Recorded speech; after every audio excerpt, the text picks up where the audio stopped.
good to go. Before we start, I want to do a couple of things. And that is, I want to go over the essay expectations, because they're coming up. And what was the other thing I wanted to do? That might be it in terms of before we start. And then, but before I actually start, I want to also link what I'm doing today to the Hegel we did before. And then we're good to go. I think it's good to start the video with my Holly footnote. So, let me pull up the essay, the course outline and the essay requirements. And did we talk about when, did I extend the deadline for when they're due? And when did I extend it to? What? No, tell me, it's fine. I can't work here anymore, I'm in India, so. December 25th. Nice. I thought I did that. I'm very good. So, and is that changed on the course outline online or no? If not, I should probably change it right now. So let me go on and change it, and then I'll repost the course outline. And then we'll talk about it.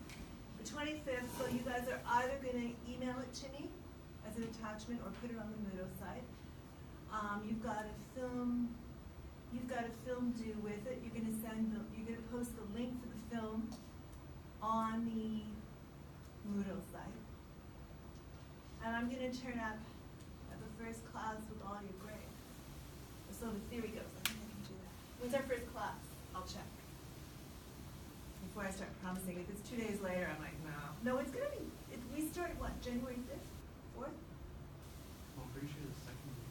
Yeah, I changed it. Look, it's December. It's just the old course outline I've got on my, the printouts. So yeah, it's due from December 1st to December 25th. You can't go wrong with that. So let's see when classes start, because I think they start earlier here than January 11th. So it starts on the Monday, because we're Wednesday. Okay, well definitely I can turn up with your grades and stuff. So that's okay. Now I want to just talk a bit. I want to go to what's required for the paper, just so you guys will start, or you people will start thinking about it. So I'm really looking for a 6-page, double-spaced, 1,500-word essay, assuming that the page is 25 words per page, right? And I want you to pick a concept that we've talked about, or a concept we haven't talked about that stands out to you. And you can do it, you can pursue it in your second paper or not, that's your choice. And I want you to use 5 of the following readings, and for anybody that's crazy about Lacan, I've listed Lacan there as 4 separate readings. But you'd have to use each one of them. And when I say, oh, what's going on? You don't really need the rest of my desktop, let me see. Yeah, better. Okay, so when I say use the readings, you don't have to use them all with the same, shall we say, intensity. But rather, 3 of them can be high. I'm just going over the essay, which is due December 1 to 25. So it's your choice. And I'm guessing people will probably vote for the 25 or somewhere in between. And that's just fine with me, because quite frankly, I got 3 articles I have to have done, plus I'm away. Plus I'm away again, so I'm good. And it'll give you some time, and it's after exam schedule, so it fits all the rules, right? Okay, so basically what I'm looking for in the 5 readings, and the 5 readings, each of the ones listed up there counts as a reading. So say, I don't know, say, since we're doing Hegel, say you want to deal with recognition as a concept, for example. And I'll go over some of the concepts I listed. So chances are, if I was going to do that, I would use Butler. I would use Lacan's piece on the eye and the gaze. I would use Hegel's self-consciousness. I might use Marx's A Strange Labor. That might work. And then I'd be like, okay, I need one more. Right? And then I would go back and I'd say, well, I could work something in there from Hegel's Introductory Lectures on Aesthetics, but nah, I could. I know what I could work in. I could work in where he talks about an artwork being located in a time and place, and then I would go with Lacan's gaze and how it's recognized differently. But say I didn't want to do that, because that's not. And say I want to do political gaze. So I would go back and I would probably pick another one of Lacan's 4 pieces where he talks about the gaze. Maybe, I'm just guessing, but maybe line and light. So I've got 5 pieces. I'm looking at reflection, or I'm looking at the political gaze. They work for both of those. I'm looking at recognition of the political gaze. And then I would make an argument, and I would either stay with the text or I would apply it. You can do either. So if you're like, okay, I've worked out these concepts, I've got 3 pages done, that's as far as I can go on it, then take those concepts and apply them to anything you want. Or take that concept and the different authors' writings on it and apply it to anything you want. And that could work. Now, can you ask me a question so I can figure out if what I'm saying makes sense or not? Has anybody got any questions on that? Yeah, and I'm just going to make sure I'm taping.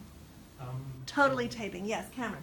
So we're basically picking a concept and we're going to try and apply them to the select readings that you have listed? You're going to, yes, you have to use, whatever you do with it, you have to use 5 readings on the course. Okay. And you have to set up the concept according to the 5 readings. And then that could be it. You can spend the whole 6 pages doing that, and that's perfectly fine, and that's all that's expected. But I was trying to give people a break who went, like, okay, I've done 3 pages. That's all I can say on the concept drawn from these authors or theorists. What I'm going to do then is apply it to something and show how it works. And I would take aspects of each of the theorists and apply it. Okay. That's just trying to make it a bit more interesting for people that want to do that. And that's my water, right? I put it there. It's like it doesn't have, oh yeah, it just came off. Okay, you had your hand up. So do you want us to pick one theme like authority and say this is what each author says, or do you want us to have a thesis about a theme like authority? Sure, both. And either or and both. So say you've got your definition of authority, or the one you want to work with.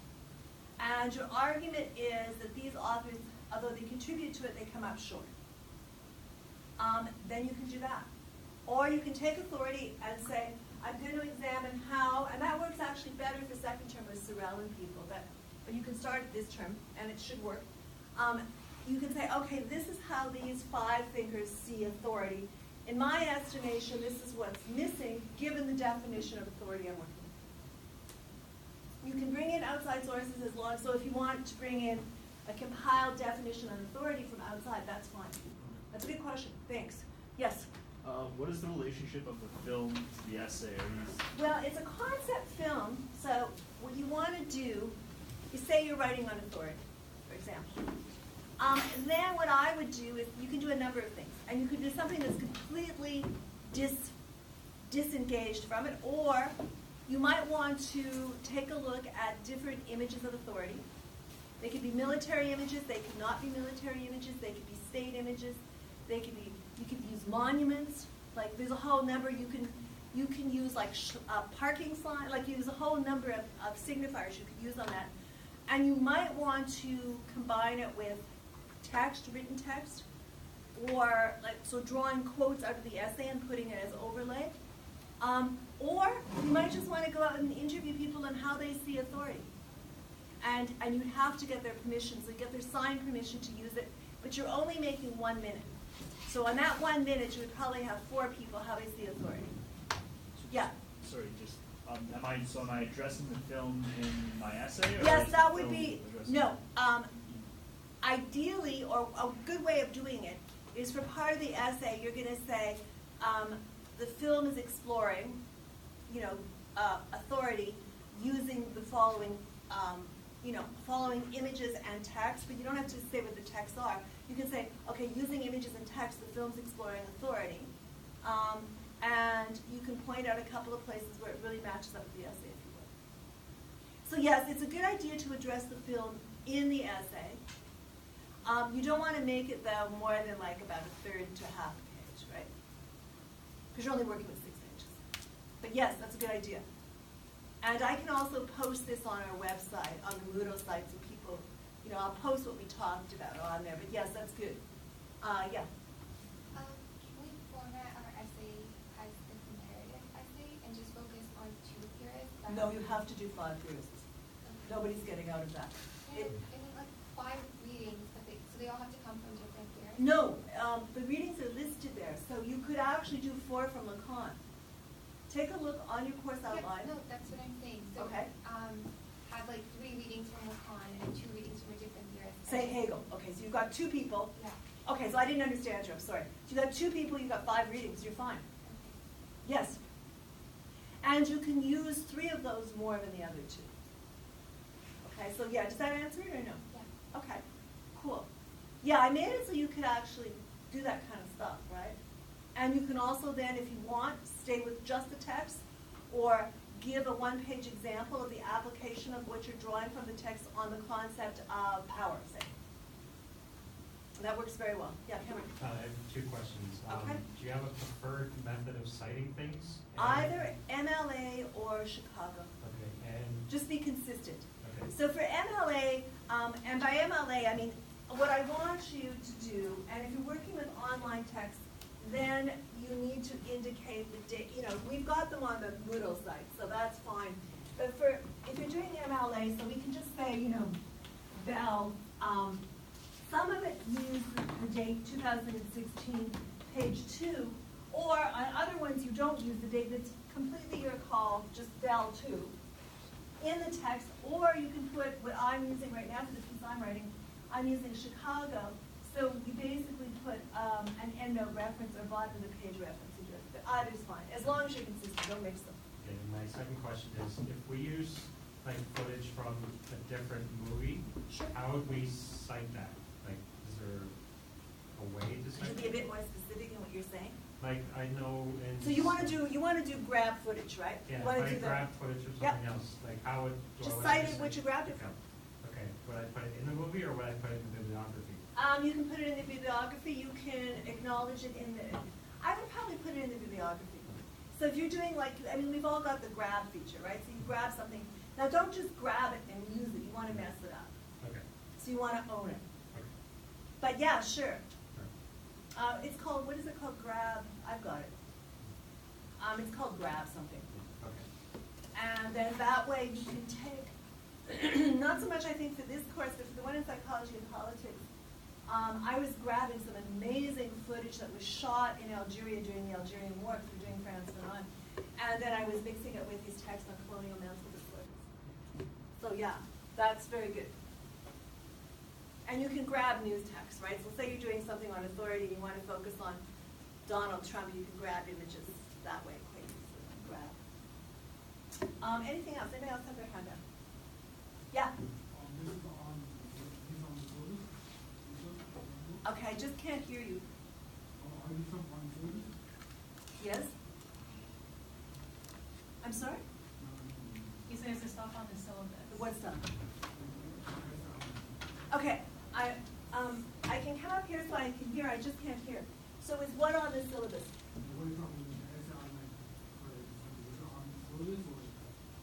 Well, I'm just going through it. If you look at the syllabus, which is online, yes, the concept paper 1, and that's what's brought up right there. Although I can see how you can't see it from here, because I can't. So yes, it tells you what is expected. So you've got concept 1 and film 1. And it's on the syllabus. Okay? Anything else? Yeah. To what extent would you want us to not distort the images, but like change up it? It's like, would it be okay, obviously adding like background music, but... No, you need to do something more than just background music. So if you found footage and found background music and combine it together, no. But if you do that and you also then do text from the people you're looking at, say you're looking at power, so or thinking.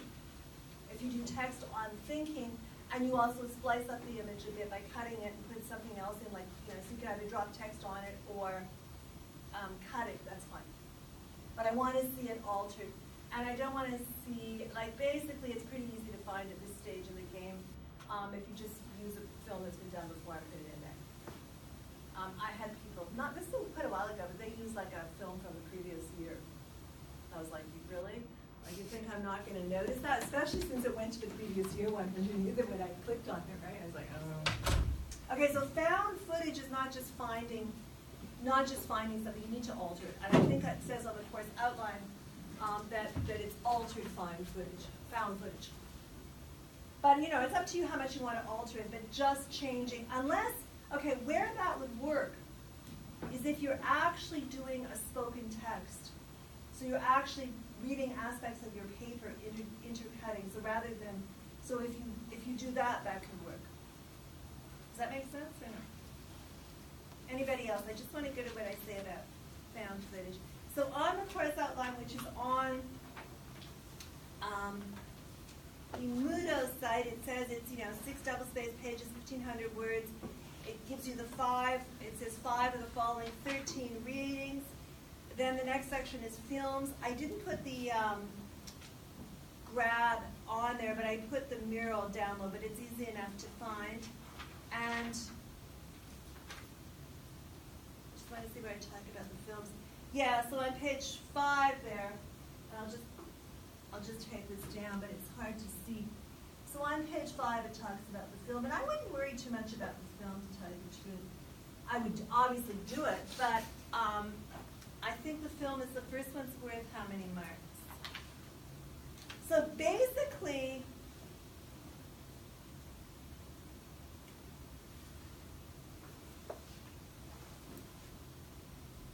seminar discussion, 2-minute film. The first concept, yes, it's right under concept paper 1. So it's a 60-second film worth 6%, and the second one is worth 10%. So basically, where you're going to lose marks is twofold on the film. If you go to be a 2-minute film or a 3-minute film, and it's a 1-minute film, you're only going to get a third. Okay, so you'll get 2 points, or 2 marks. Also, if you just do a found film and you don't alter it, you'll probably get 0. Other than that, you're pretty sure between like 5.5 and 6. So it's not like I'm going to be assessing how, it's just as something that conceptualizes. And say you're doing power and you want your entire film to just be read with the word power, power, power, power, power over again and again, and then shots of gunfire. Not shots, but sounds of gunfire if you want. Or no sounds of gunfire. That conceptually fits with the paper very well. So, so it's an idea of how to match visual imagery with the paper. So the one I'm doing right now for India, which I haven't started putting the footage together, but it's a conference on things. So what we did was we went and shot Niagara Falls as a thing, with various different cameras and various different shooting techniques from under it and in the tunnel and all that. We're going to put it together as sort of a thing. So I mean, any way you want to interpret it is fine. Yeah. So just for the film, I obviously understand you can't just take 1 minute of footage from something else and put that as your film. But if you heavily edit and splice a bunch of different films, because I was going to try and sure. That counts as altering. If you splice a bunch of different films, if you say what the films are you've spliced together in the bibliography, so if you include under the bibliography of the paper a film bibliography, and I've got a list of the films you've spliced together, and if in the paper you indicate that you're using a splicing technique to get to this concept, yes. And you might want to do something else other than splicing it together. You might want to add something else, but that would be fine as long as those 2 conditions are met. That's fine. That's cool. So if you're going to be splicing, it's a 1 minute. You want to use at least 3 to 4 films. And you want to indicate the use of the splicing, how to get to your concept in the paper. So say you're doing thinking, and you wanted to splice together 4 different types of films that are in 4 different time periods or 4 different ways of thinking. Like an excerpt out of each of them to go to 1 minute. So you need to indicate that in the body of the paper. Like, what were you thinking of? I've got a couple things kind of moving around, but I was just going to go through and mine a bunch of different films for images that I thought sort of corresponded to what I was talking Okay, about. that's and then fine. compare, like, yeah, just use editing to sort of relate those to each other, and then just in the paper explain how Okay, that's I'm saying perfect. this by doing that. Yeah, that's Okay. perfect. That makes a lot of sense. Anybody else? Yeah, you. So could we link them with text from our paper? I'm sorry? Can we link the images with text from Yeah, our paper? Absolutely. Yeah, so you're saying like in the paper itself. If you've when- developed an idea in between two images, if you think you can link them Absolutely. with text that you've written. Absolutely, and also you can link them in the paper and in the film, sure. Yeah, get as creative as you want on it, that's cool. Anybody else? Yes, I knew you had a question. When you post what we're talking about on Moodle, do you indicate what grabbing tool you use? Like, I've never used that. Say this again? What grabbing tool for footage you use? Okay, so when I post, You said you would post what we're talking about on Moodle. yeah, I'll just go through and I'll repost up there so you can see it again, what's on the syllabus. I will also, on the syllabus, I've indicated Get Miro, M-I-R-O, and a link. The other one is the grab one, and I can see which one I've got, yeah, sure. I mean, there's a whole bunch of them out there, but sure, I'm happy to do that. They're readily available, but yeah. Anybody else? You good? So the concepts, let me just take you through some of the concepts and I mean, again, what you're basically doing is using 5 sources and examining how they deal with, say it's human, could be a concept, how they deal with politics, if you wanted that as a concept.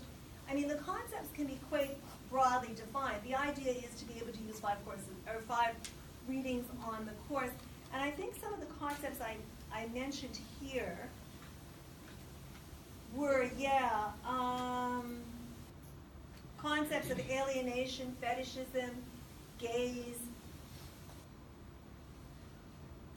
universal history, enlightenment, mastery,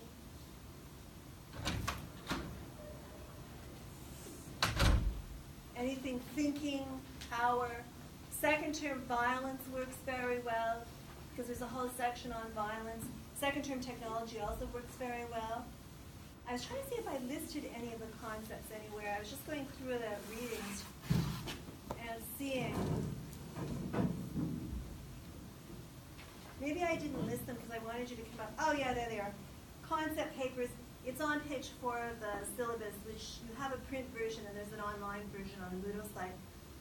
So subjectivity, emancipation, fetishism, depoliticization, domination, alienation, passion, power, violence, gaze, political gaze, decision. Now, friend-enemy tends to become more second term with Schmidt and Nietzsche. Labor, work, time, will, equality, freedom, master-slave, aesthetics, nothingness, truth, any of those, or any other thing. So those are just like suggestions, so you can see that the concepts are simply. You can also think of them as different, as a specific theme that unites 5 readings. Seeing could be a concept, as in S-E-E-I-N-G. I mean, any further questions on that or no? Yes? How would you feel about like having 2 concepts? No. Because, Well, it depends. What are the 2 concepts? Because what I'm thinking is like mastery and emancipation can kind of go hand in hand So together. use one of them as your dominant concept and then talk about mastery in the context of emancipation, or emancipation in the context of mastery. And now you're quite right, Cameron, that works very well. So if you were doing something on emancipation, you could definitely use Rancière. And then you could talk about, the ignorant schoolmaster and that concept of mastery in terms of emancipation. And then you could talk about emancipation in, Hegel's master-slave. It comes about only when one becomes a for itself and master of one's own. Yeah, that works fine. Yeah. Anybody else? Yes, no? You good? Okay. I do have office hours, so come and see me in office hours if you want to talk about your paper. You can also email me. If I don't get back to you, you can text me and tell me look at your email. And if I still don't get back to you, I'm out of the country, but I will have access. I'm out from the 11th to the 22nd, and then that's in India, and then, New York's no problem because I'm totally connected. So. But I'm sure I will be anyway because I'm at a university. Okay. Having said that, let's go then to getting to the text on aesthetics. Now I want to use two films. I want to use one that I used last week, but I also want to use another one on Hegel. This is the one we used last week.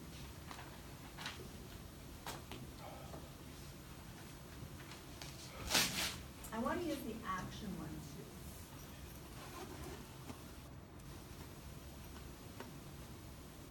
The one we used last week is the one that's got the art images in, so I'll have it in the background in a second. I also want to show you the bullet points that are online, so let me take you to the bullet points.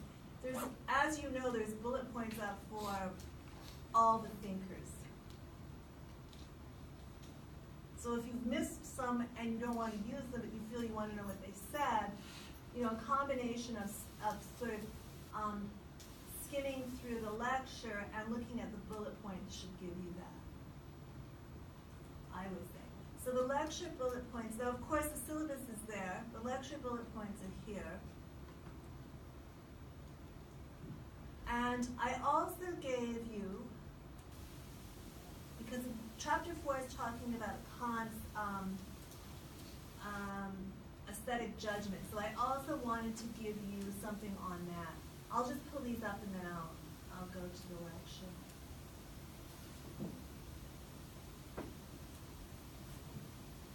So you've got Hegel and Kant as bullet points there. I sort of started at the beginning chapter just to pull something in, and then for chapter, the reason this is a bit longer is I wanted to give you sort of what Hegel's responding to in Kant there.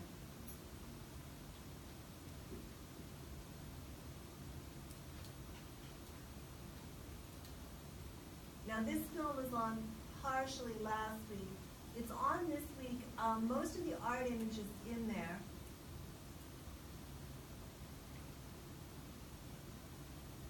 Are a combination of von Hagen's body world, obviously.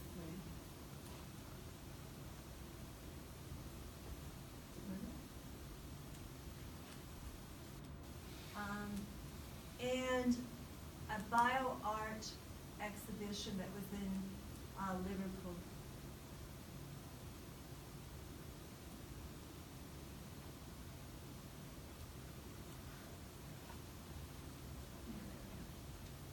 And that's just fire shot. I mean, you could use, you know, I'm not so concerned what images you use. I'm more concerned how you're using them to conceptualize how it's relating to the paper. Having said that, it shows it moving on here. Yeah, okay. So that's von Hagen's chess player. And I wanted to, I don't know if you saw the exhibition Body Worlds when it was at the Science Center here, but that's what that's from. I want to go back then to, and I also want to be able to tell what time it is because I forgot to bring an extra. It's fine. Leave it like this, I can see what time it is. So I want to go back and I want to talk about, to start off, I want to talk about Hegel's, the first thing in Hegel's, sort of Hegel's logic, which is being. And then I'm going to build to the readings for today. So it begins with being, and by being, I'm meaning being in itself.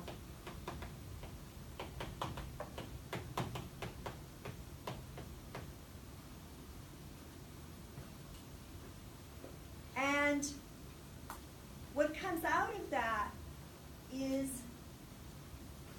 so you've got being in itself. What comes out of that, to go back to what we read last week, is the rising up of, in terms of the individuation out of the primal condition, or in terms of resistance, what ends up coming up is being for itself, acting for itself.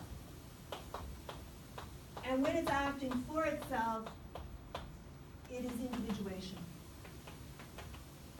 Now, for Hegel, of course, that would be a negation. So being for itself is negation of being in itself. But in that negation, it gets both simultaneously negated or canceled and preserved and taken to a higher level. So you've got, what you've got is being for itself negating being in itself, taking it to a higher level where you've got being in itself and for itself coming together as a synthesis. Because you can't act as a being for itself unless you're also being in itself. So the end then, when being for itself and in itself comes together, is self-conscious being. And it's kind of revealed as identity and difference. So if you think, okay, so think of it this way. I mean, this is an example they always use with Hegel. So think of the family. Think of civil society. You know, in a sense, they're both contradictions. They're contradicting each other. Because the family is private. Civil society, in a sense, is the public realm. And Hegel argued, particularly in the philosophy of right, which is a book on the state, is that they actually come together in the state. In the sense that heads of families operating civil society come together in the state, what's missing there, of course, is your female citizen, I would say. But, so what you've got are the two contradictions and it coming together into a synthesis. So if you stick with just being, if you want to map it on there, okay, if you want to map being on there, you've got it as an in itself, going to a, and you've got negation as a for itself.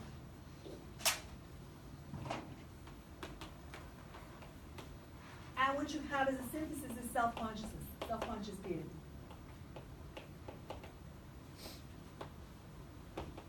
Where for itself negates in itself, it takes it to a higher level, and you've got self-conscious being, or which you could also call identity and difference.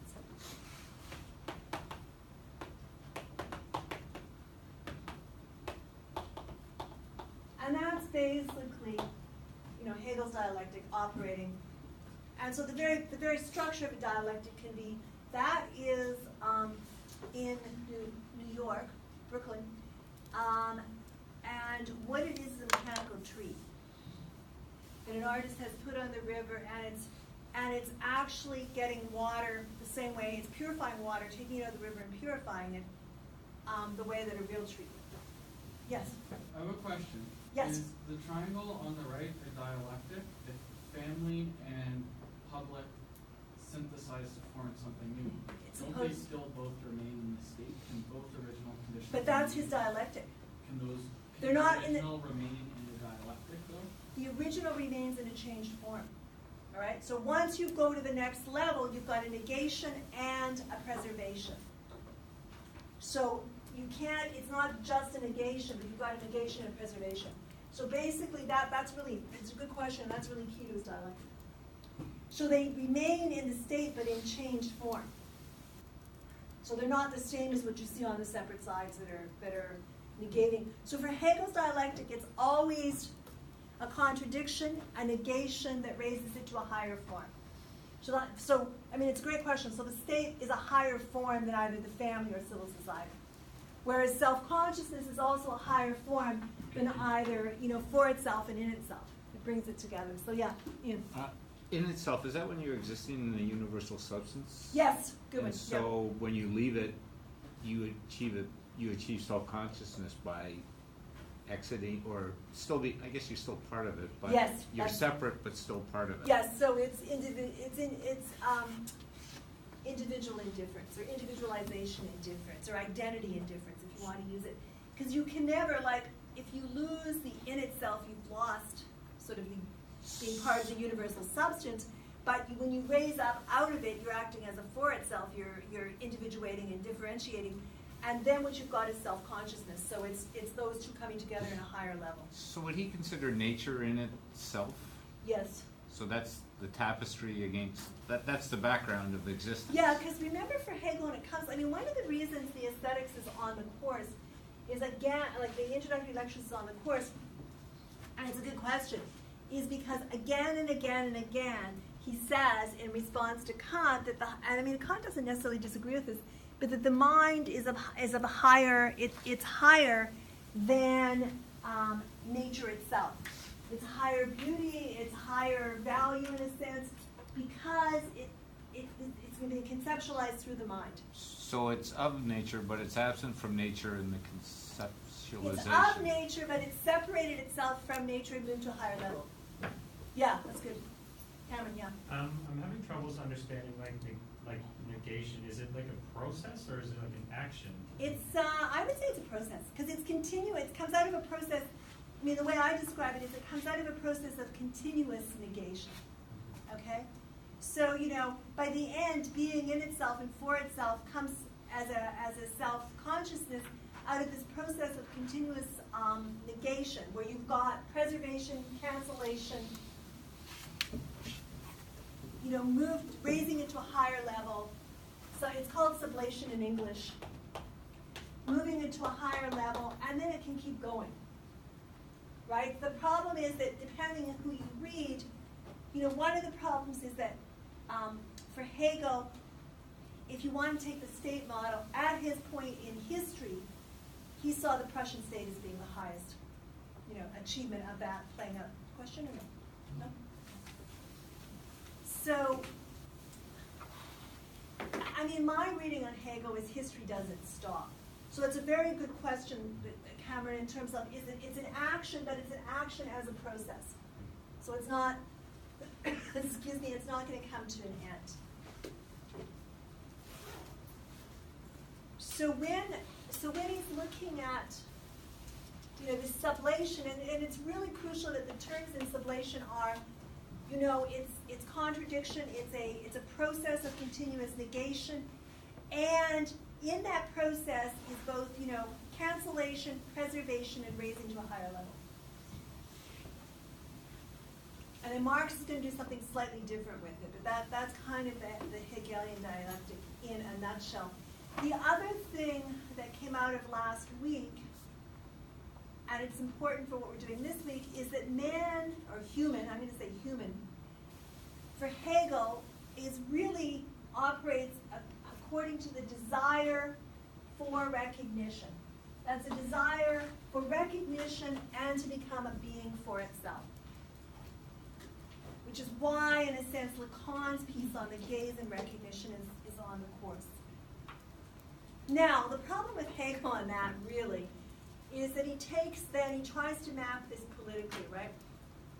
And he says that this desire for recognition is fully satisfied and realized by what he sees as the universal homogeneous state. Where, and to go to your question, where, the family, civil society have, contradicted, been preserved, and raised to a higher level. And his what would you call it, prototype for this universal homogeneous state is Prussia. Which you would go, that's not so universal, and it's not so homogeneous. Yeah? How does he explain the rise and fall of nation state throughout history? Is that a process that can regress and turn back on itself? Yes. If you're using the Hegelian dialectic, yes. And he does, when you're reading through the philosophy of spirit, he does go through, where he goes through it is sort of the idea of coming consciousness as a for itself. And he kind of takes that through different epochs in history. And I would maintain he doesn't sort of end it with the Prussian state. That's just the highest sublation where he is in history. But yes. And it can also, and it's a great question because you can also, if you want to be creative with the dialectic, which I think Hegel was, you can also take it back and you can see, okay, this negation actually is setting us back. Or you can see that in hindsight. I mean, when you're in the middle of something, it's pretty hard to tell if it's like progressing the way Kant sees history progressing or slipping backward. But yeah. Okay. So then I want to take it up. I want to sort of take it then up to the art that we're going to, or aesthetics we're going to discuss today. And where we left off was actually around page 36 on chapter 3. I just want to backtrack a little bit just to remind people, because it's not something that's necessarily going to stay in your mind. I did put it in the bullet point notes, but for Hegel and why art is important, and it's at, and I'm using the Roman numerals. I'll also use the page numbers, but for this I'll use the Roman numerals. And by the way, thanks to Nicholas, right? There wasn't a PDF of this book on until last week. I thought there was, but I hadn't put it on. I had it on my grad class, but not on here. So it's now on there. And the reason I'm using the Roman numerals is because this PDF does not have page numbers as well, basically, but it's there. So for people that were, I mean, the books are also available in the library and in the bookstore. So art expresses the same content. This is backing up to Roman numeral number 24. Art expresses the same content as philosophy, but it does so, as you'll remember, in a sensory form, and it allows then the human spirit to emerge. That's what Hegel was going for. Also for Hegel, and especially if you're reading a Christianized version of Hegel, if you're not reading, or if you're not accepting the Christianized version of Hegel, it can be absolute spirit.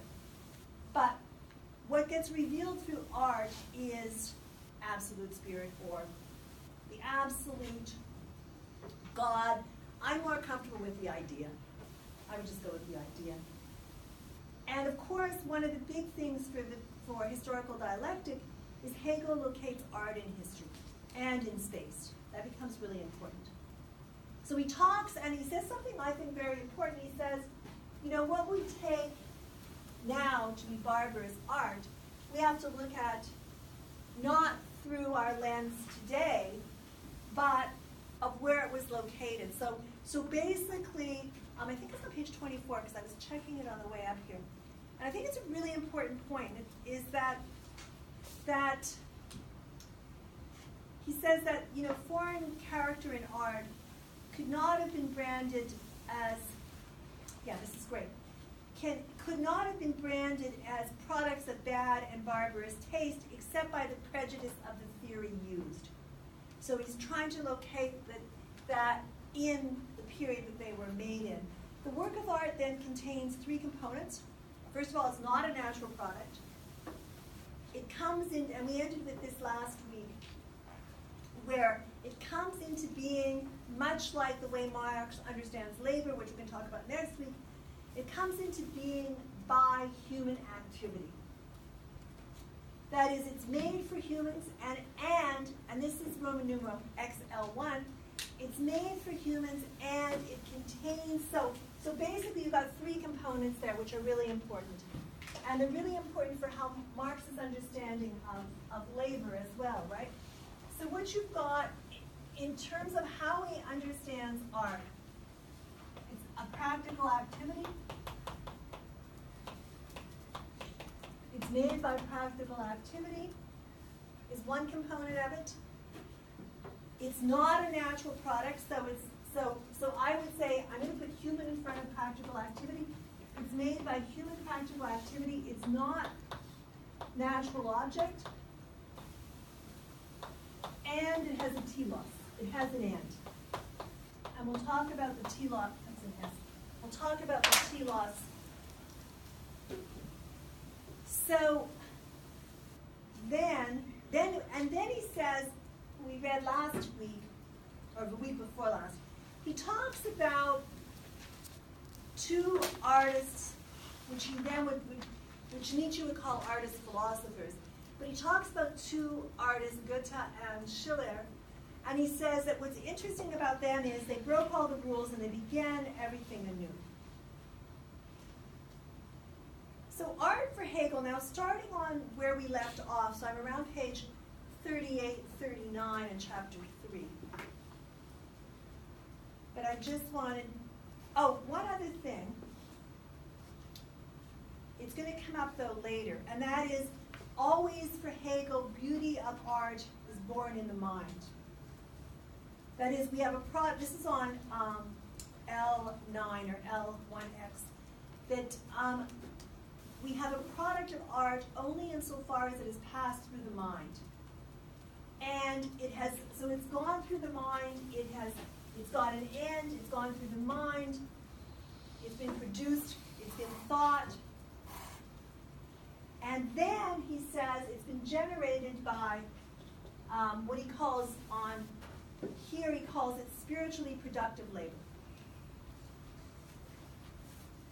So if you've got the book, or if you're using the PDF, so I'm starting around 39,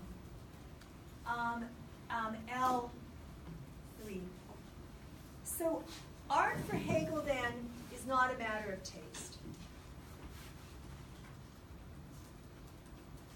And he says on, I think it's page 39, that the sensual, the matter of taste, is an aspect of art. But in his contemporary world, the man of taste has been replaced by the art scholar.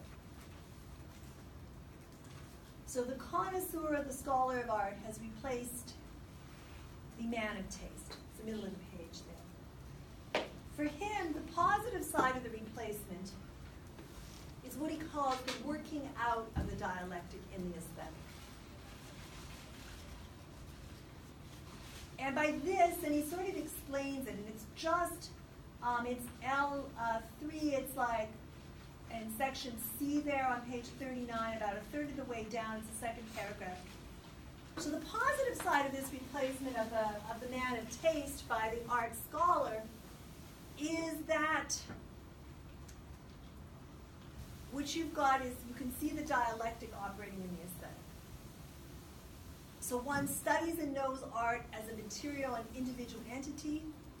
One knows that it originates by particular conditions. The particular conditions are linked to the time and place of production. And what you've got operating there is the individuality of the artist. So you've got, first of all, you've got some really important things. And it's really important for how Marx then understands alienation, right? So one sees that art is material and individual entity. It comes into being not out of nowhere, but by particular conditions, and by these he means the time and place of production. It also comes into place by what he calls the individuality, or the peculiarity of the individuality of the artist. And thirdly, what's really important is the type of materials that are available. So as simple to say, you couldn't have digital art when there wasn't digital technology. Or you couldn't have what Andy Warhol does in terms of turning the consumer objects on themselves when there weren't consumer objects. So he's really doing, he's locating them in history. So it's according to the material that's available. What he calls the grade of technical development attained in the art according to the material that's available. The problem with this type of art scholarship is that it really, for Hegel, omits the sensual. And where you see it, so he says, okay, the defective side of art scholarship is that it omits the sensual and it knows little of the true or real nature of the work. He's not so concerned about the omission of the sensual, but he's concerned about the true nature of the work. Because that's the telos, that's what it's going to reveal. And it's that, if you go to page 40, is what exists in the mind. That, and then he says, so this telos, this end of art, at the bottom of 40, or LV, it exists only insofar as it exists in the human's mind. But not as far as it's qua a sensuous thing separate in existence by itself. That is, for it to have a sensuousness and a telos, it has to exist in the human mind.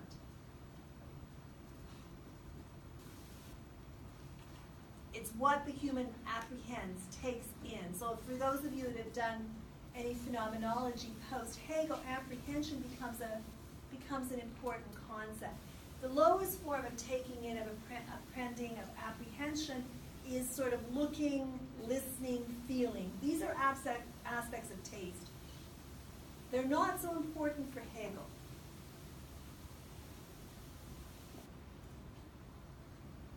He does say that the sensuous aspects that make an art object, that these sensuous aspects is what makes an art object for inner nature, and that this inner nature of us viewing them or interacting with them allows us to relate to them.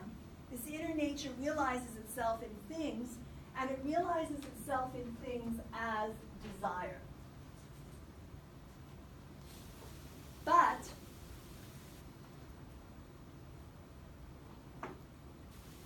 and I think this is important because although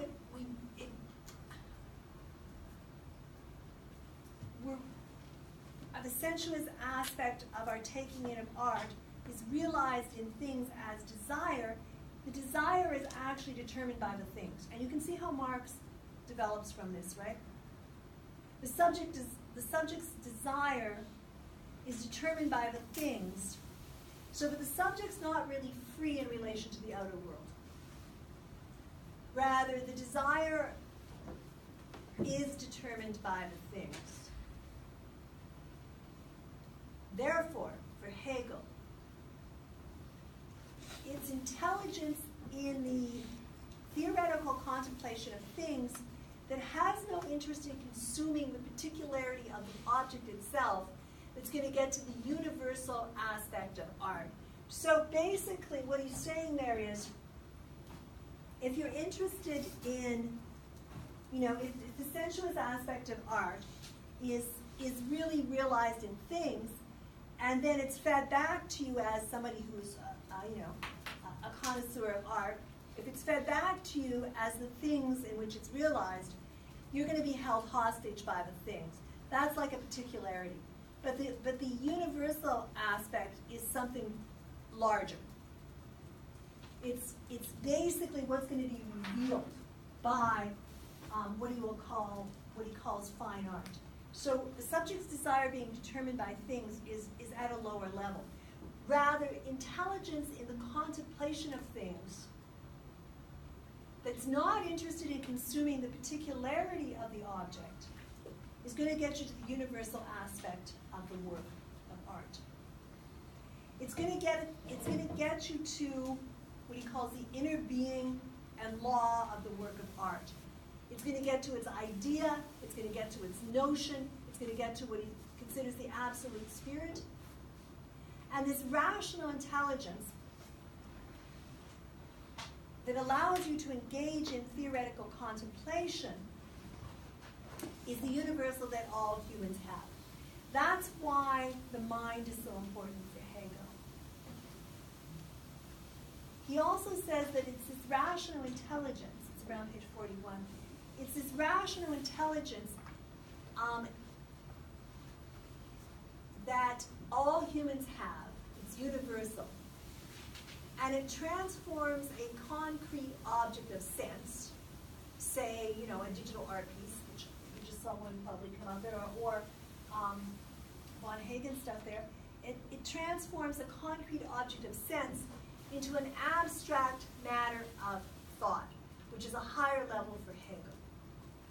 So artistic contemplation without what he calls scientific intelligence, and I think we talked about this before, when he says scientific intelligence, he means the Hegelian dialectic.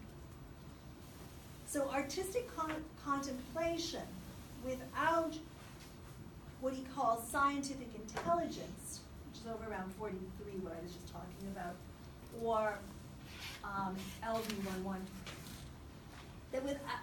So artistic contemplation without scientific intelligence is going to get stuck simply in the individual nature of the artwork. It's not going to move, it's not going to, what he calls, sublate or transmute into a universal. It's not going to transmute into universal thought. It's not going to transmute into universal thought and idea.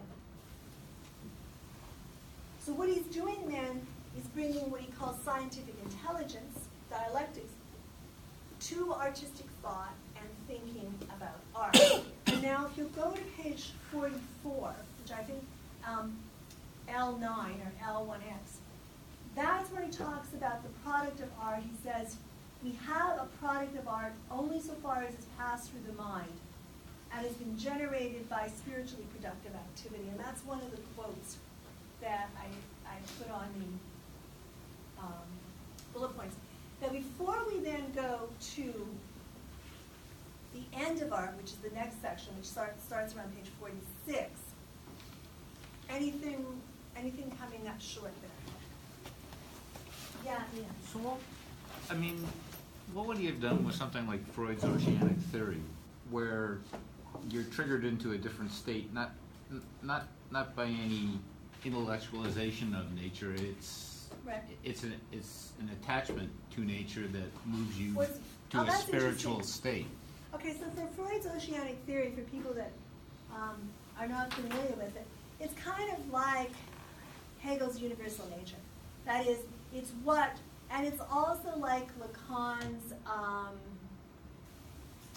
real in a sense, or no, not real, sort of the beginning that we all come out of, that we can never get back to, but that we're seduced back to, often in terms of the political realm by rhetoric, or in terms of religion by a sort of a sense of belonging. So I think you would really put that with the universal substance. But it's still something like a Leonard Cohen song, like Hallelujah, which is spiritual in nature, but the words are not, anything but spiritual. But there's an attachment at a spiritual level which doesn't, in the music, which doesn't require any thought. So I would say, you can attach. But it also isn't, you're saying, but it elicits. It can live in both. Okay. You're saying it elicits an oceanic feeling of belonging. Without any contemplation of the actual words. Well, that's interesting. So then you have to, because poetry, for Hegel, poetry is the highest form of doing that, where he is in history, because it's closer to philosophy. So in a sense, you're going to have a sense of belonging that is somehow, I think Hegel would still have to say it goes through the mind. But isn't, so just, I was thinking, but the contemplation of the infinite, which is the universal substance. So say that's nature. The realization that you can't return to it at this moment, doesn't that return you to self? But the thing is, for Hegel, it's always there at the higher level, right? You can't return to it, but you're always a part of it. Now, Well, you will return to it at one point, Yes. though, right? as Leonard Cohen did. Yeah. What's very interesting about the song you use, Hallelujah, because it's the one everybody plays, and at one point Cohen apparently asked people to stop playing it. Because if you read the lyrics, it's not a song that's meant for Shrek. It's a tortured soul Yeah. that Yeah. is in deep crisis. Yes. Shrek. But he had a happy ending. I bet, it gets meant Shrek, everybody likes Shrek. Okay, so yeah, it's interesting, the point you raised, Ian, is interesting because what you have in most systems of thought is this idea of something universal. It's pre-cognition that we're all trying to, somehow that it's seducing us to it, right? Well, it's like listening to An Amazing Grace at a funeral. There is an identification that even if you're the largest atheist in the world, you will feel something. Yeah, fair enough. Well, that's Judy also. Collins. Sorry? Judy Collins. She does that a lot. Amazing Grace. Yeah. Okay, I didn't know that, but I'll say yes. I know who Danny I don't know why I said that. It's a hymn, but a lot of singers reduce it to a spiritual experience that's not Judeo-Christian. It's emotional. Right. Well, that's the affect. And Hegel, that's also a really good point, because Hegel's trying to move away from affect to conceptualization as going through the mind. But he says that you're going to have the sensuous aspect, which is that affect, but you're also going to have the mind aspect. And the mind aspect is going to be higher than the sensuous aspect. So just because you're sobbing your heart out doesn't mean that you processed it through your mind for Hegel. But I wonder what the distinction would be. I don't know. So what would he do with Huxley doing mescaline? Or like, That's interesting. Well, Hegel didn't really forethink into the drug culture. Although I'm sure you could do something, I'm sure one could do something with that using sublation, actually. I'm just going to go for purposes of time, because I want to be able to finish this by about 1:10. The next thing he asks in the end of art, he says, this is around page 48. But I want to back you up to LX1. And that is the question, he says, the question arises what the interest or the end of art is which man proposes to himself when he reproduces such content in the form of works of art. Okay? So what is it, what's the telos, what's the end when you're reproducing something in the form of art? Or, then he moves on to say, what's the purpose of reproduction and imitation of nature? And of human life in works of art? For him, what's the purpose? Because art always comes up short. So on 48, and he has this really famous quote there, it's the bottom of the first paragraph, and if you're using the Roman numeral text, it's LV2, LX2. So he's talking there, and he's talking about how painting of Xerxes' grapes had been so realistic that the actual birds tried to eat them. And then he goes down and he says at the bottom of that, as a matter of imitation, art can't maintain a rivalry with nature. And if it tries, that is, even if your production, your image is so much like the actual natural item that you fool the animals,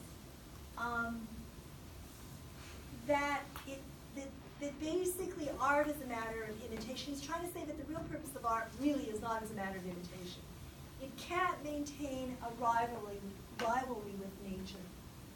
And if it does, and this is a great quote, if it does, it must, okay, art cannot maintain rivalry with nature. If it tries, must look like a worm trying to crawl after an elephant.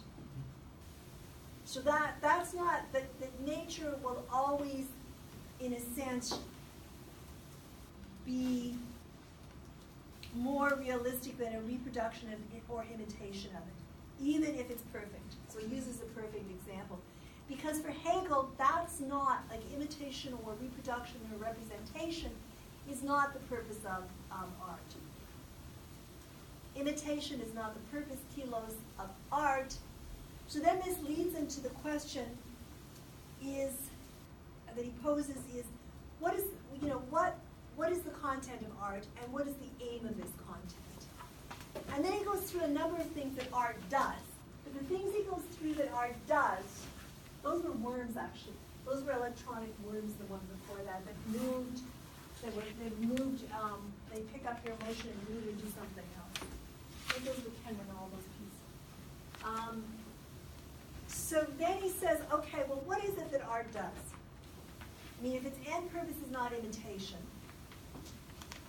what's the aim of this content that's presented? I think this is one of the best chapters in that he runs us through all the things that we continue to say art does and says, yeah, but these are all just means. They're not an end.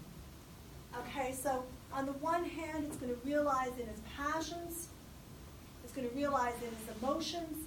We're going to have affect. It's going to lessen, the strongness, the fierceness of desires. It's going to purify. On page 54, he talks about art purifying the passions.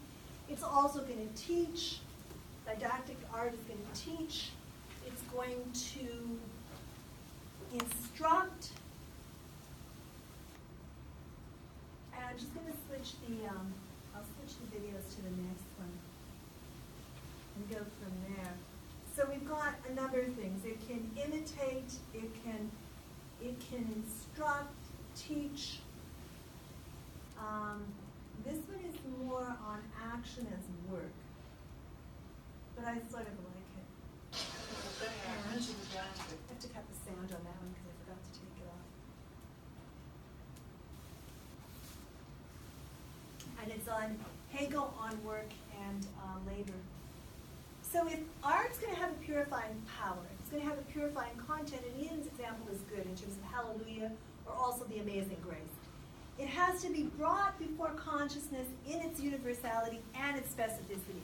So the specificity is, that music that's going to make you cry, particularly Amazing Grace at funerals. Or, it's also just weird stuff, because when I was a kid, I didn't have to, but our school did the cenotaph services, right, for Remembrance Day, and there's this whole thing that you would, and I was always pretty good at speaking, so I always have to do a speaking part of going through. And then I was driving somewhere, on the 11th, and I heard kids doing this, and all of a sudden I started tearing, and I was like, oh, that's so amazing, because basically that's an affect that comes from, something that is grounded in a sensuousness that is going to link with something. Now, it wasn't an artwork, but it was a spoken word that was written as a poem when I was in Flanders Field. So, and then I was like, oh yeah, like when I was a kid, I'm like, why? And then I was like, oh yeah, when I was a kid. So the specificity of that then went to this universality of a sort of a recognition. If it just stays at the specificity, it hasn't really fed through the mind, and you'll be sobbing and not know why, right? You won't have it processed. So in a sense, the teaching component of art or aspect of art, which is still not a telos, it's just a means, but it's going to bring before consciousness spiritual content. So you're going to become aware of it as a teaching aspect. However, for Hegel, he's always building to the mind, and he's always building to the universal. So you can basically go, whatever Hegel's saying, he's building to that, and he's got very interestingly, different ways of getting there. So he goes through all sort of things that art does. He itemizes them again, he gives examples. And then by 57, he's suggesting very much that the telos of art is bigger than the work. That the work ends up reducing, if you see it simply as a means of instruction, if you see it simply as imitation, if you see it simply as representation, if you see it as a catharsis, it ends up reducing this bigger to a means. So he suggests that the telos of art, which is bigger than the work, ends up, or this telos is a higher purpose than simply the artwork itself. Let me phrase it that way. That the telos of the work, regardless of what it's doing to the viewer, and the object there has a higher purpose than its own merits. And the higher purpose, of course, over on page 61, or LXX1V4, the higher purpose then, no surprise, is revealing the truth emerging. And this is why it's like philosophy. So the payoff in this chapter is the very last page. So the higher purpose is revealing the truth emerging from the contradiction or the antithesis of the spiritual activity and its sensual particularity. So you've got a sensual particularity and you've got a spiritual, what's he called? A spiritual component, a spiritual universality, so not a component. You've got an antithesis between the spiritual universality and the particular manifestation. And what happens then is that you get a sublation of this. So the higher purpose is revealing the truth emerging from the antithesis of the spiritual universality and the sensuous particularity, because every work of art is a sensuous particularity. It's the same purpose as philosophy. And he says on 61, towards the bottom there, LXX5, LXXV, he says, it was not until philosophy discovered how to overcome this antithesis absolutely that it grasped its own conceptions. And the antithesis there is this antithesis that runs through all of Hegel's work between the universal and the particular, and it coming together and into a sublated third term. So then we're going to go to chapter 4. Chapter 4 that's Andy Warhol's Last Supper, although we're not getting much of it. And one of the things he does on the Last Supper, whichever, he has a number of different prints of it, but he'll also have like the wise potato chip thing in one corner. I think he replaced one of the disciples with something else. What he does is take it and alter it, paint it and alter it. So then if you go to chapter 4, and we're just doing chapter 4 today, and then next week we're doing alienation, we're also doing chapter 5, but if we have time I might give you something on chapter 5 as well. So in chapter 4, he's looking at artistic beauty. And one of the reasons artistic beauty is important for Hegel is that it's a means of mediating the synthesis of two antitheses. So this synthesis between mind and nature, between particularity and universality. Then he gives you a summary on Kant. And then I realized, well, maybe I should give you a quick sort of lecture on the part that Kant is talking about. And everything I'm going to say here about Kant is in the bullet points, okay? So you don't need to take notes on it. I don't know if you've read Kant's work on beauty and the sublime. It's part of his third critique of aesthetic, and it's a critique of aesthetic judgment. It's called his third critique because the other two critiques are critique of pure reason and critique of practical reason, and then the third critique is a critique of aesthetic judgment. You don't want to read the whole critique. You just want to really, if you're looking at it, and I used to teach it on this class, but I didn't think we needed it. And then I was like, oh, now I know why we needed it. It's for this chapter. However, what he says about the sublime is really interesting. What he says about beauty is really interesting. So I'm just going to give it this part in a nutshell, right?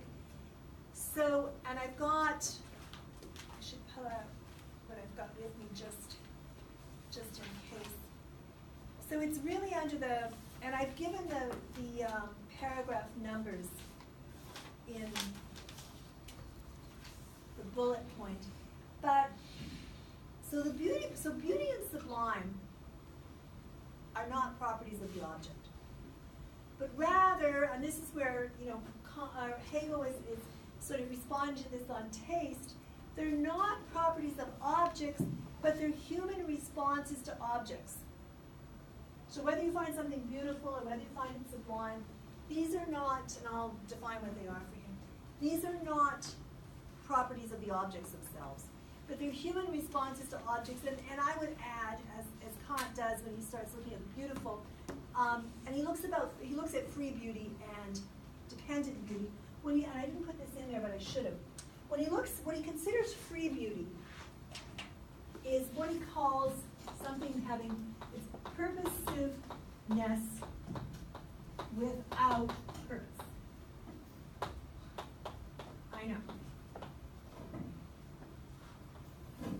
Okay, purposiveness without purpose. That's free beauty, and that's what he's talking about when he's talking about beauty. So he divides aesthetic judgments into two categories. One is, you're making the judgment, you say whether something's pleasant or unpleasant. That, for Kant, is a judgment of sense. The second one is a judgment of beauty. And that is a matter of taste. And it's not just your own individual taste. In some cases it is, but it's also a collective taste. So he lists then three relations of the imagination to feelings of pleasure and displeasure or pain. So your imagination, when you encounter pleasure or pain, according to Kant, you've got three sort of responses. One, which is agreeable. It's something that gratifies. The second is the beautiful, and that simply pleases. And the third has got an objective worth, it's the good. So of these three representations, or he also calls them delights, the only one that's disinterested, So the agreeable is not disinterested and the good is not disinterested. The agreeable is something that you find either tasteful or distasteful, and the good has a value judged on it. But of the three representations or delights, only taste for the beautiful is disinterested. It's a disinterested and free delight.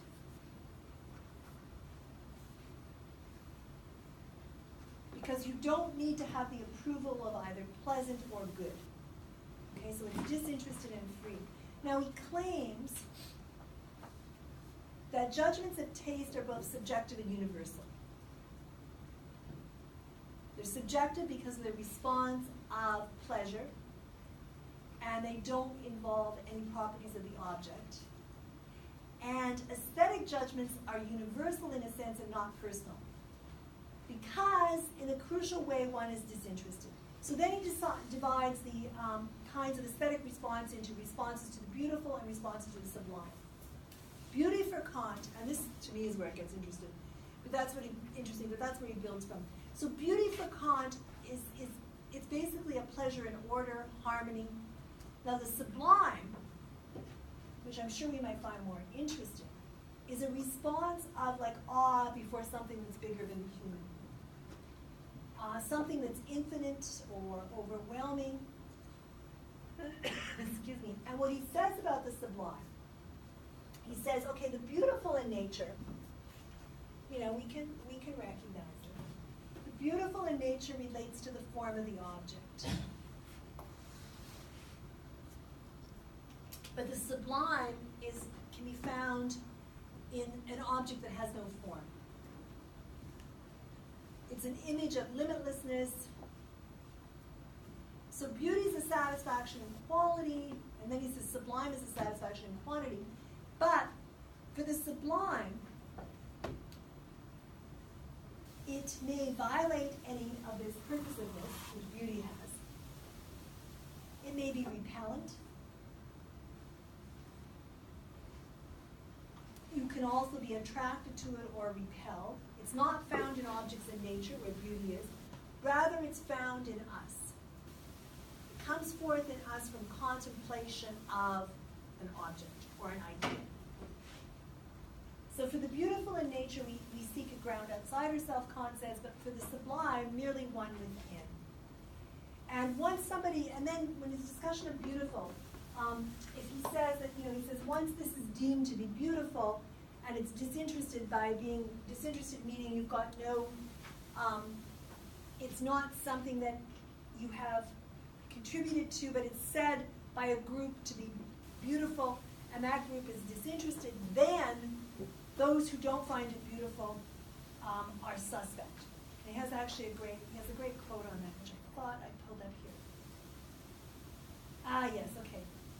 So when he judges not merely for himself, when he puts something on a pedestal and says it's beautiful, he demands the same delight from others.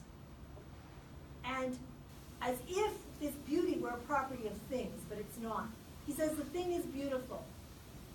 And he counts on others agreeing. It's not just that he counts on it, he demands agreement of them, and he blames them if they judge it differently, and he says he denies them taste. So that's what Hegel is responding to there. And for Hegel, Kant's aesthetic judgment is not intellectual and it's not sensory perception. It's an interplay. Hegel calls it an interplay because he sets it out there. He says it's an interplay, so Kant's aesthetic judgment really is an interplay of understanding and imagination. The beautiful is just what I went through in terms of purposes without purpose. It's free of any interest. It's an object of universal delight. There's this teleological character where the inside and outside match up, they correspond. So if this is beautiful, and then so your inside will match up and correspond with that. And then he starts his own inquiry. And he says, the starting point for Hegel's inquiry, or this is the starting point for Hegel's inquiry, is that Kant hasn't reached the unity of basically what he would call particular and universal. That Kant and that's his critique of Kant in a nutshell, right? That he doesn't address the unity of necessity and freedom. I mean, Kant will take two opposing claims and say, well, what if the other were, and they kind of come together as, what if the other were the case? But he certainly hasn't addressed any sort of contradiction the way Hegel does, and he hasn't addressed this unity of necessity and freedom coming together in terms of the particular and universal, or in terms also of the sensual and rational. That is, he doesn't have a synthesis. So this allows then for Hegel to say he doesn't have a synthesis in terms of his analysis because it's not scientific. And when Hegel says it's not scientific, he's meaning it's not dialectical. Then he goes on to talk about irony. Well, first he talks about Goethe and Schiller again, and he says they immerse themselves in science. For Schiller, it was the science of the mind. It's on page 67, or LXXX3. Which I believe is 83, but yeah. Okay, so that for Shanon it was the mind, for Goethe it was external nature, color, cloud formation. What he likes about both of them is, and it basically is Hegel fitting them into his system, but what he likes about both of them is that they focus on the idea as a truth and a reality, as a unity and reconciliation, as a particular and universal. Then he moves on to talking about the use of irony, which is kind of interesting. So he says that every human being seeks to realize themselves. Yeah. Every human being seeks to realize themselves, and yet doesn't.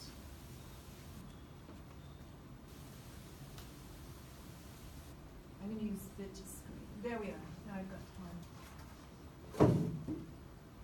So I'll need about 10, 15 more minutes on this, I think.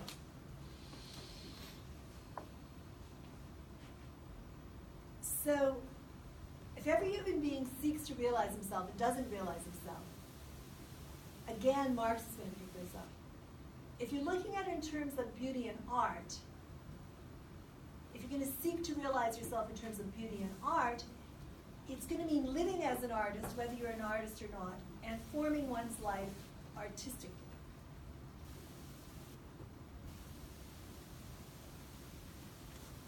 Then he drops that and he moves on to say, okay, if you're looking at the products that an artist produces, we're always subject to that artist's world view, or view of the world. Which allows him then to say, so in some artist's work, the world's flat, the sky is black, he goes through that, which allows him then to say that works of art are creations of fancy. Then he categorizes these creations of fancy, and he says there's three types. There's the artist and the artist producing them. There's the first type, which is what he calls mediocre. It's not universal. And it's not universal because the artist assumes what he calls an ironical, godlike position.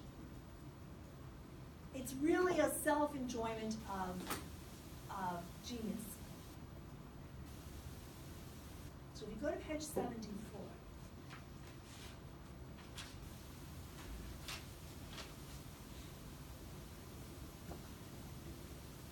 and he talks there about on page 74, he talks about art that's mediocre, that's representation. It's XC1.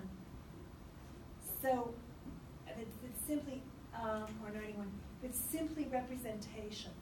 That it doesn't, there's no sort of general interest.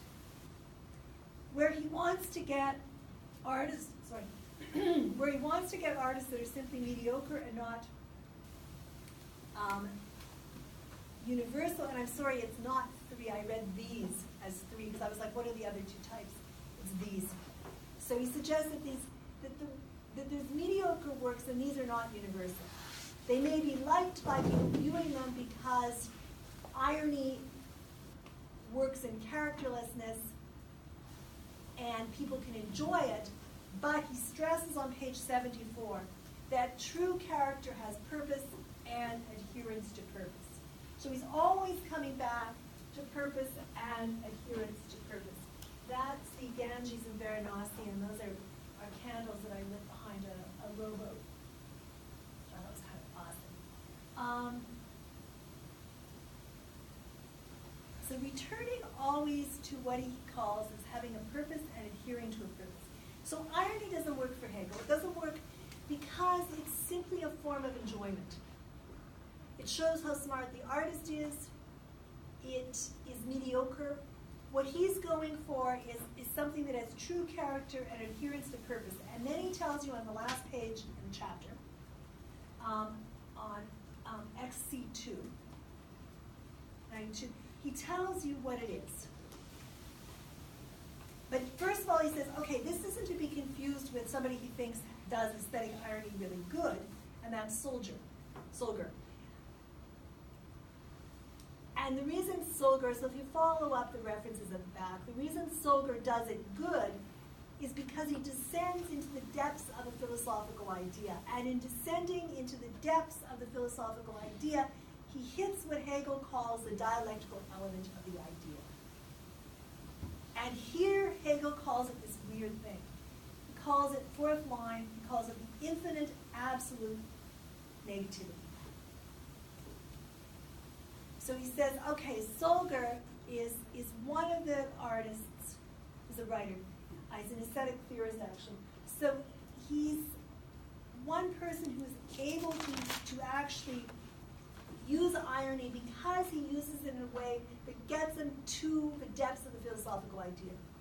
And he's going to hit upon, and the reason he does this, or the reason he's able to do it, or what happens, according to Hegel, is that he hits upon the dialectical element of the idea, which Hegel is going to call the infinite absolute negativity, which basically means, or what I would call reciprocal negation. Negation on one side, negation on the other, and sublation. To break it down, it negates itself as the infinite. So it's what I would call reciprocal negation, or he calls infinite absolute negativity. When you look at the activity of the idea, on the one hand, it negates itself as the infinite and universal. And in doing this, it becomes the finite and particular, and then oscillates in turn to cancel this negation.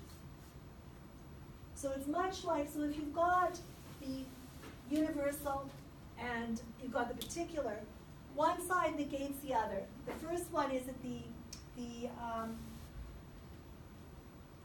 what gets negated is the infinite and the universal, or it could be the other side, becoming the finite in particular, and then it's going to oscillate to cancel this negation and move it to a higher level. So if you want to read what Hegel says, he says, I give the name of infinite absolute negativity. The activity of the idea in that it negates itself as the infinite and universal so as to become finite and particular, and just as really cancels this negation in turn, establishing thereby the universal and the infinite in the finite and particular. That's Hegel's dialectic again and again. It's what we've been going through. It's like, it negates, the idea is negated in the infinite and particular, and then it becomes universal and finite, or vice versa, and then that again is negated. And he does outline the system there. I would have started with the other side of the dialectic, but, it is Hegel, so obviously it's right, it's his dialectic. So the real thing to remember there is the activity of the idea negates itself as the infinite and universal to become the finite and particular, and then just as really cancels this negation in turn, establishing the universal and the infinite in the finite and particular. That is, one is always in the other. I want to give you just briefly what chapter 5, because next week we've got a big lecture, so I want to set you up for chapter 5. And I did a quote out of chapter 5, which is the last chapter, on the bullet points, and that is 95 or XCV. And that is, it's already been said, because he repeats himself, right? It's already been said that the content of art is the idea. That the content of art is the idea. Keeps coming back to that. What I want to just set out before we go for break is that he says, look, there's, and we know this, but he recaps it again. He takes a look at the division of the subject in art. There's three main stages of art history that he recognizes: symbolic, classical, and romantic. I will do bullet points on this for next week. What's important, I think, for him is that each of these is defined by the relationship between the idea and the form it's going to take. So in the first, or symbolic stage, and he puts them out linearly, but he says that they reoccur. You get a powerful idea expressed in a variety of forms. So, and here I would put, here where Hegel puts, ancient Egyptian art, for example, animal-headed gods. He puts Indian art. I would put also cave paintings. He's not making any value judgment on this. He's saying they're symbolic, but the forms don't adequately get to the expression. The reason he's saying that is basically he wants to get to the second stage, where he sees the form and expression coinciding, which, no surprise, is classical Greek art. So you could say, okay, well, there's something wrong with that category. And there probably is. But when he's looking at it in the symbolic, he's saying that what you see that's produced doesn't sort of coincide between the form and the image. And then what he puts in there is more ancient art. And he talks about, Inca art. I think he does. If not, it's a good example. So he says, okay, you've got in Inca art, if you've seen any Inca art, you've got fertility gods with exaggerated sexual characteristics.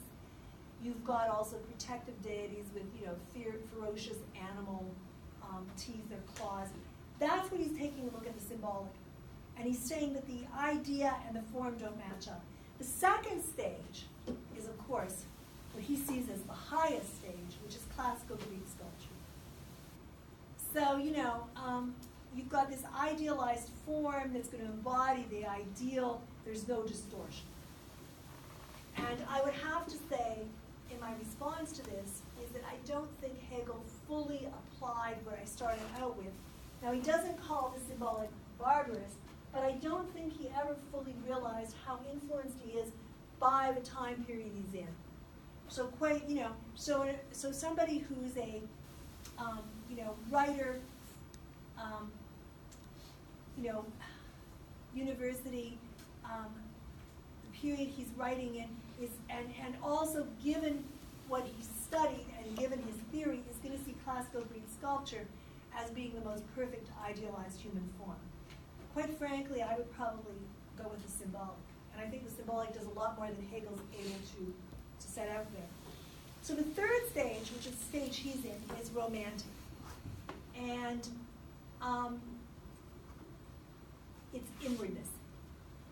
So here, and he carries it over then into poetry, but the one he's thinking of there initially is using the image to carry the idea. So it's inwardness, and he thinks here the example he gives is Christian art. That you've got an idea and you're using the image to carry the idea.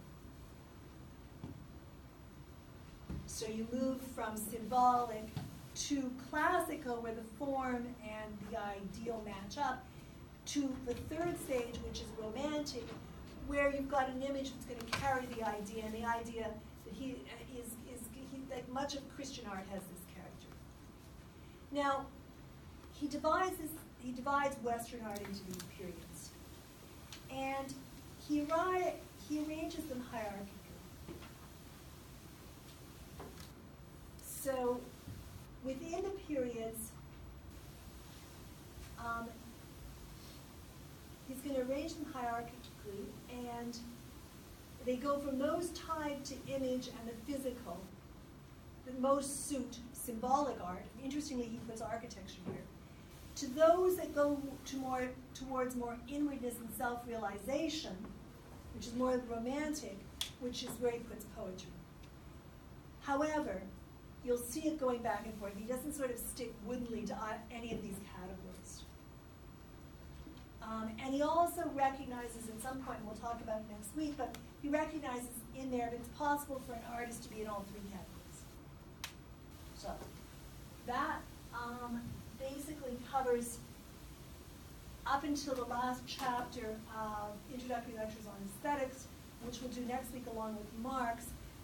The reason I think that the book is useful is because you see Hegel setting out and applying his dialectic again and again. Yes? Can you just expand once on the dialectical element of the idea? Say that again? The dialectical element of the idea? Right. So the idea that if the notion, the absolute idea, is sort of the highest sublation, right? The dialectic is this the antithesis that goes into producing a synthesis. Does that make sense or no? A bit. Okay. So look, if what you've got here are two reasons, so you've got two sides that are antagonistic. Okay. You've got two contradictions, which he's going to want to bring together into something higher. Now, for Hegel, what's the highest for him is absolute idea, or you want to call it idea, or some people call it notion, some people call it God is the absolute. I always say, I have a friend called Gaz, I'm like, God, not God. So in a sense then, what it is this contradiction. So it's a dialectic working out of the two contradictions into a synthesis, which is dynamic as we talked before. So you got that? Okay. Was that your question or no? I could be answering the wrong question. It often happens. It's like, yeah. So for Lacan, would the you mean Lacan we did on this class? Yeah. Right. So like, would the universal and the mirror stage? So would the synthesis be the self that emerges? Yeah, that kind of works because the kid freaks out seeing themselves in the mirror, and what they're going to move from the mirror stage is into symbolic. So yeah, that kind of works. I mean, because they've gone from this stage where they're completely, joined with the mother, and which, so they're, and then the mirror stage separates them. So it's like coming out of the universal substance. The mirror stage, they separate in a sense. They see themselves as a separate entity. So would Hegel have an explanation for why this negation doesn't achieve an ideal, while you can approach like a level of consciousness that may be the ideal? Like what is it that stops you ascending into a higher order? Well, he does see you every time you get to the third component. It's bringing the two together, synthesizing them, and moving to a higher level. But is there progression through the higher? Is there some point where the development ends, or is? Okay, this is where actually there's three answers to that, and one is, and what I'm happier to stay with, is that there's continuous dynamic process. Okay. And then to add to that, he's got the Enlightenment idea, and you're quite right, that it's going to develop upward, okay? That he and Kant see history as progressing forward. But I think his dialectic, and I think it was a question, the person at that, I think his dialectic also allows for slipping back. Because otherwise, so slipping back into a period of barbarism where, you've got civil war, or you've got genocide, which happens all the time, and then taking it forward again. But his absolute spirit, is that like an achievable goal, or is it just illusion? I mean, is it imaginary? Well, it's a universal synthesis. He would argue, if you were talking to Hegel, he would probably say, yes, it's achievable, and then you would say, well, okay, and then something else happens. I mean, he saw it as being achievable in this coming together into the universal homogeneous state, right? But then that all fell apart. So he would say man's perfectible. Well, sure. Through rational thought. Sure, so would Kant. I mean, anybody who's got an Enlightenment idea of progress is going to say we're perfectible. But at some history point, proves them wrong. Yeah. Don't they have to deal with that? Not if you're lucky and you die before you see too much of it. Or if you're closed into your own worldview. Yeah. He cites Goethe and his books like Faust and Werther, they're all horribly, horrendously flawed characters, but they're still perfect because it's so romanticized, right? That's a really good point. That's nice. Yeah. Good point. Okay. How many people people are presenting. I've got 3 down. We've got you. We've got 3. Perfect. So you guys want 15 minutes or 10 minutes? Pick someone. Do you want longer or shorter breaks? What time is it? So do you want to be back at 1:30? Let's be back at 1:30, and then we'll do. That sounds good. So somewhere in between. Awesome.